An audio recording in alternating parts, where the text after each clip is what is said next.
Welcome to the High Performance Man podcast. I'm your host, John Fayocavitz. On this show, I interview successful men who have built impressive careers and businesses, CEOs, founders, and senior leaders, and professionals who have operated at a high level for years.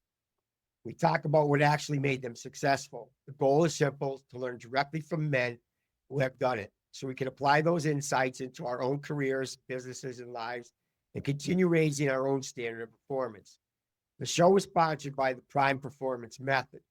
The Prime Performance Method is designed specifically for high-performing men who have achieved success in careers, but feel like their body and energy have taken a hit along the way.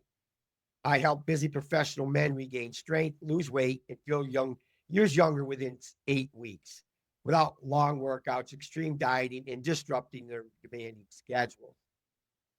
Okay. If you are a high-performing man who wants to feel as strong and energized as you are successful, go visit John Fayocavitz, DM me on LinkedIn.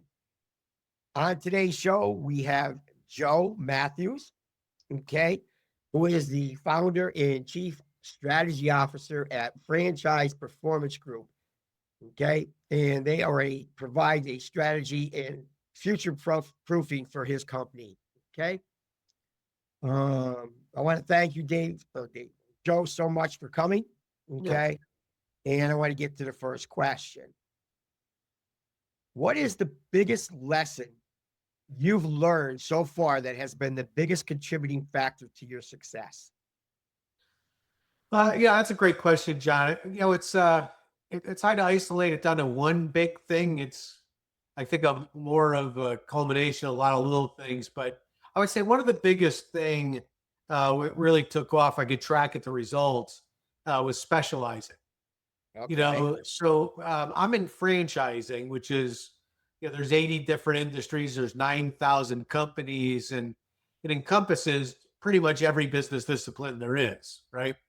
I was afraid of pigeonholing myself within a specialty within franchising, even though most of my career was on growth strategies, helping franchisors find franchisees.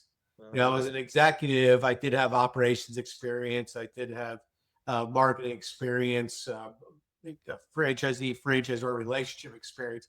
So I wanted to be kind of a broader franchising specialist, largely because I was afraid to get pigeonholed. Right. And there was a point in my career, probably 8 years into my business, where I just said, kind of screw it. I know more about, I've got 20 something years in franchise sales. I've got my own system, my own philosophy, and kind of unique approach to the business. I've always performed at a high level in that task. So I just said, screw it. I'm going to put my flag in there. Okay. And when I did, the business doubled almost immediately, So what I took away from that, when people ask me about what's it take to succeed as a consultant, I would say specialize. And then when you think you've specialized, specialize again. And then once you don't think you can specialize anymore, specialize one more time. Be a big fish in a small pond. That's what worked for me. I wasn't one that was going to run a $10 million, $20 million, $30 million a year consulting business. My goal when I started was, if I could get to $350,000 in revenue, that would have been something, Right. We've been in that 1.7 to $2.2 million revenue for probably the last 10 years minus COVID. And that's my sweet spot. And when I try to get over 2 million, I break the company. So, so I just learned to just run a very profitable $2 million a year business or thereabouts, and just kind of stay in my lane. The other, if I could say one other thing, Sure. that I learned that was extremely helpful, was stay in my lane, right? So don't be something I'm not. And as a CEO and as an entrepreneur, they have the Bible story about the men with the talents, right? They had the one talent guy who just buried the coin in the ground and did nothing. Well, I'm not that guy, right? Right. They have the 5 talent guy, the super high performer, that worked hard, doubled the 5 talents. I didn't think I was that guy either. I think I'm the two-talent guy, right? And everything's a little harder. Everything takes a little longer. Everything takes a little bit more effort than it seems to take for the five-talent guy, but that's my lane. So $2 million turnover, run it profitably, kind of stay in my lane, don't get my head out too far over my skis, and be happy with that. And that's kind of what I built my career on. Well, good. And what's all the other things that are out there, you get to, especially in some businesses, they see something else or a sign. You're talking about staying in your lane. You veer off to that shiny object type thing. Okay. I'm going to try this then, but I'm not good at that. Right. Okay. So, but you were just wanting to do something different, but it just didn't work out that way. And if you stay For me, is I'm not the classical skilled manager, by defined as somebody who can get results through people. Right. So I'm more of a technician or tactical, right? I'm good at the work, and I can surround myself with support professionals who are also good at their tasks, but they kind of fall in underneath what I'm doing. Right. Now we have a new CEO who's just excellent professional management. And, the second we brought him in, his CEO, company starts really moving. And, so it'd be very interesting to see what he can create with the brand. Now we're 23 years into this thing with me supporting him and then him driving top line and running operations. So this must be very, what's the word I'm looking for? Not special, but I mean, you grew this from day one. You started the business and you grew this business, and now you have a team of you just said I brought in another CEO. So you just gradually, and again, using the specialization format that you used and staying in my own lane, that's how you grew this business. I built a team. It was more like, I would say I'm kind of an accidental success. It's kind of like, because I know you come from sports, right? Let's assume you got a sport. Mine is franchising. I fell in love with entrepreneurship. I fell in love with small business. I fell in love with entrepreneurs. Right. And I just wanted to learn everything I could possibly learn about small business and entrepreneurship, because there was none of that in my background. Right. And in the quest of it's interesting, I became an expert. Not that I wanted to become an expert. I was just interested in the topic. Right. And then, people started paying me for my knowledge, which was really surprising to me. So, and then because we were good at what we do, more and more clients came to the table. I couldn't handle it all. So that was kind of the accidental building of the team. And then from there, to build a team out, you've got to have processes and systems and intellectual property and training and development, staff. And my span of control seems to be about 7 employees and then maybe a handful of independent contractors. Once I get my team over 10 to 12, I just start breaking down, So I just learned to just kind of stay in my lane. But all of that, look, other than God, God probably had a plan for it all. I'm sure it wasn't my plan. I just wanted to be good at what I did and add value to the marketplace. And the rest just kind of took care of itself. So you basically built it through word of mouth then, right? Even though I'm a sales and marketing firm, I'm going to say yes, John, I built it through word of mouth, but there's an asterisk and a caveat there, right? So franchising represents almost $1 trillion in sales. If you take all the franchisors and add them up, and there's 9,000 companies, it just happens that we all know each other. And it just happens that the whole field is 1 degree separated. Right. So it happens to be a field where you can build the business through word of mouth. And culturally, franchising has it's basically its own industry and has its own culture. And culturally, people will go within their network to find solutions before they go to advertising. Right. Okay. So all of that lends itself to, if you have a good reputation and you do good work and you touch enough people, the natural progression of that is growth. Awesome. Awesome. Okay, my next question. What do you think hinders a lot of men today from reaching their full potential? I think I can't talk about all men. I could just see it's kind of like you. You're probably good at pattern recognition, kind of I am too. Yeah. Um, One, I'm going to say positive thinking. Okay. I am not a big fan of positive thinking. And let me define what I mean by that, right? Okay. I am not an optimist. By design, right? Right. So an optimist would say the glass is half what? Full, Empty. right? Well, yeah. Okay. And a pessimist would say the glass is half Empty. empty. A realist is going to say there's 4 fluid ounces and everything else is made up, right? So I think um, being a realist is necessary, and letting go of, because I don't see an optimist any different than a pessimist, Right. right? Right, it's all perception, it's all made up. Right. So as best you can, I would say be a realist. Right. Now I don't want to hang out with pessimists. I'd rather hang out, with the optimists, but I don't want to hire them. Right. Like I want a pessimist doing my taxes. I want a pessimist representing me in court, right? Right. Yeah, maybe I want an optimist representing me in sales, because they can talk a good game, Right.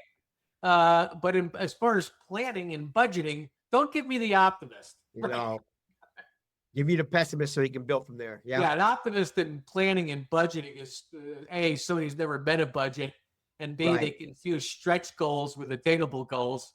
All right. So realism, I think, is kind of key. Second is along the same lines would be self-deception. Okay. I think self-awareness cures a lot of problems. I call it, part of self-awareness is staying in your own lane, right? It's Right. skills assessment. It's understanding your weaknesses. It's understanding what's possible. It's understanding the market influences, without preconceived notions of or distortions of how good you think you are and what Right. you think you can overcome. Like some of the worst advice, it was like, what's the old adage, right? If if at first you don't succeed, what? Try again. Again. W.C. Fields had better advice. He said, if at first you don't succeed, stop and evaluate. No sense being a fool. That's true. I didn't hear that. That's keep great. going to the well. That's the definition of insanity, according to what Einstein. It's that the hamster wheel type thing where you just keep spinning. Yeah, like I'm a big fan of strategic quitting. Right. Like, if it's not working, stop it. But Right. if you have to cut your losses, cut your losses. Don't Absolutely. make it a big deal. That doesn't Drag it make on. you a loser. Losing is an event. It's not a person. Right. Okay. Good. All right. Next one. For most men on their road to business or professional success, other areas of their life get sacrificed. What's been one of the areas of your life that has been sacrificed that you'd like to see that be successful now too? Yeah, that is, John, that's a great question, because I was never a success at all costs person. And maybe that's why I'll call myself a two talent, because my goals included, wealth building, but not at all costs, included business success, but also included family time. So when I started my business, I was remote for almost my entire 40-year career. So I was always there when my kids had an event. Right. I took the time and I went to see them. They had sports, whatever they did. I was actively involved in my family, almost always home. Right. And I limited my travel, which limited my revenues, but I limited my travel to about anywhere from 3 to 6 nights a month. So that means I'm home working out of my house about 80% of the time. And the time where I did have an office, it was always in the same town, minutes, not hours away from where I live. So I was always home. So I did not, my definition of goal setting was very well rounded, including spiritual time. I'm a Christian, so I had goals as it relates to reading the Bible and my relationship with God. I had goals with what I wanted to do with my family and my kids. And then I had financial goals. right? So Right. my financial goals weren't personal. Like I think one of the reasons you say what makes you successful, I always found a purpose greater than self that was always helpful to me. I always knew why. I always knew why I Right. was doing something. I Right. always knew why I was on the planet. I always knew why I was a dad. I always knew what I had to do. And it was more about the willingness of it. So I did not sacrifice, I don't think, really anything for business success. Okay. So you didn't work those 40 or 60, 70-hour weeks in the beginning, that type of I was always I'll tell you one of the reasons why I didn't do it, because for me, the 51st hour, my work sucks. okay. So So you again, knew, know it, well, right? The I like you said, self-awareness. stay in Yeah. my lane, So right? my lane was work 50 hours this week at the most and then quit. Right. So I Good. worked 5 days a week, 8 to 10 hours a day. And then Okay. if, you know, I came to the conclusion everybody in the world dies with stuff on their to-do list. Oh, So it doesn't need to all get done. I found one of the secrets to success is just do enough of the high priority activities, and the rest can probably fall through the cracks. I'm not a big fan of it, but it doesn't make me stay awake at night either. right. Like as long as you break down on the little stuff, everybody's going to break down. Just Right. give yourself permission. Okay. Great. All right. And next, if you were to give one piece of advice to other men that are on their journey of achieving success, what would that one piece of advice be? I'm going to kind of go back to Specialize? but specialize. I mean, just let me give you a couple, right? So, what Yeah. would be specialize? We talked about what that means. Yeah. Second would be problem solve. I Okay. think we as men, especially aggressive men, we jump into solutions before we correctly identify the problem.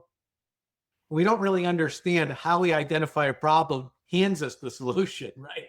Yeah. I probably have always spent more time in problem identification than most people know. And if I identify the problem, like the solution's obvious, right?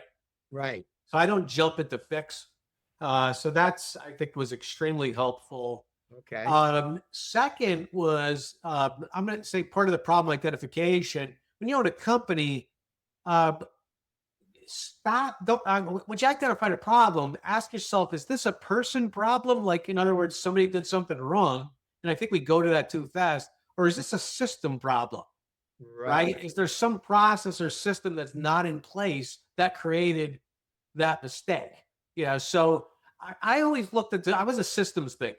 And I think, so that always helps. Like I would say, most results are a product of a system, right? And there's a lot of downstream linkages. I was really good at identifying systems and systems thinking the way Peter Senge defines in the fifth discipline.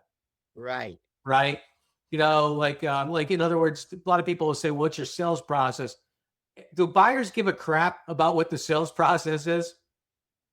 No, right? No. No. Yep. And so for me, I would start with what's the buying process, right? But and how do I match and I adapt to create a sales process consistent with the buying process so people don't resist, right? So think that I'm going to quote because part of the system has to be how people buy, right? Right. Like I would say systems thinking. And then I would also say take a stand. So there's things I was up to in franchising. I didn't like how franchisors treated franchisees. I think franchisors don't often, at least when I got into franchising, see them as strategic partners. They don't necessarily have a good appreciation of the risk Right. that the entrepreneur is bringing in, or have the greatest appreciation or assigns the right value to their time. So for me, that was really important that I create a business that put the entrepreneur first, right, and recognize the value and the risk and the resources they're bringing to the table. That was important to me.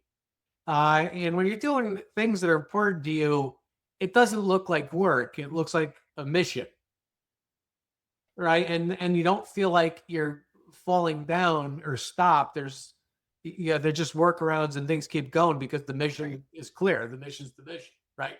Yeah. So I do think a lot of self-discovery, I might be overthinking it, but for me, Yeah. that was really important. Knowing what I stood for and knowing what was important to me and knowing what I would even be willing to die for. Right. I'm not a soldier. I didn't serve in the military, but that doesn't mean there's not things that are so important to me that I would lay it down. Right. Right. And try to create a business around that. Right. Got it. Because that really worked. And then last, I would say guard your time.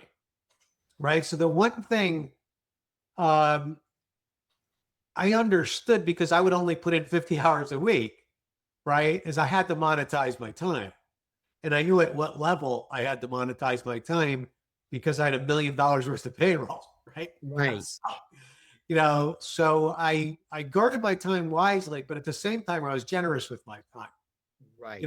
So because it was a referral Right. type business. So if somebody had a legitimate question, I always allocated a certain amount of time a week to be generous with my time. So it was always an hour or 2 hours a week I would put aside to answer people that are entering the industry, answer their questions, and that just had a way of kind of boomeranging back. Just being in that first give position, Right. it created referrals, it created goodwill, and then at the end of the day, it created revenue. I'm still generating revenue off of relationships I built 10, 15, 20 Years ago. Yeah. That's awesome, Joe. Very, very good. Well, Joe, it's been an absolute pleasure having you on the show. Thank you Can I so just much. give one more? Absolutely. Yeah, one more was, I think one of the things we did right with our company is who's the competition? Yeah. And one of the things that really stood out to me was almost like a footnote in Good to Great. Yeah. They talk about the level 5 leaders, and he said they almost never talked about who their competition was. Right. They always talked about what they should become. And when I read that, I didn't realize that that's what we always did. Right. We never really worried about our competition. Our competition was the highest and best version of ourselves, Selves. and Right. how well we were executing mission. Right. And when you become known for that, people want to do business with you. With you. It's like almost all our clients, even to this day, I'm not in a competitive bid situation. Almost never. Right. They know about us. They want to do business with us. And if they tell us we're in a competitive bid situation, I have to tell you, John, I am horrible in business development in a competitive bid situation. I write proposals, I make pitches, I don't win. Right. So I'll even take the time and say, look, I'll opt out. And in a competitive bid situation, either A, I'm not communicating value, or B, you don't know what our value is. Right. And C, I'm not going to win it anyway. So let's just take some time. I'll be your free consultant. I'll tell you what you should be looking for while you're doing your competitive bid process. And when you're done with that and you can't find it is who you're looking for, reach back out to us because maybe we might be a fit. Great. That's great. Great, great, great. All right, Joe, it's been an absolute pleasure having you on the show. Thank you so much for taking the time to be on. You're really great answers, and I'm sure my audience will take the insight you provided very well. Okay. And as a reminder to everyone listening, this show is brought to you by the Prime Performance Method, where I help high-performing men build their strength and energy and confidence without sacrificing their careers. If you're ready to feel strong as you are in your body, as you are in your business, visit LinkedIn and DM John Fayocavitz. Until next episode, perform strong in all areas of your life.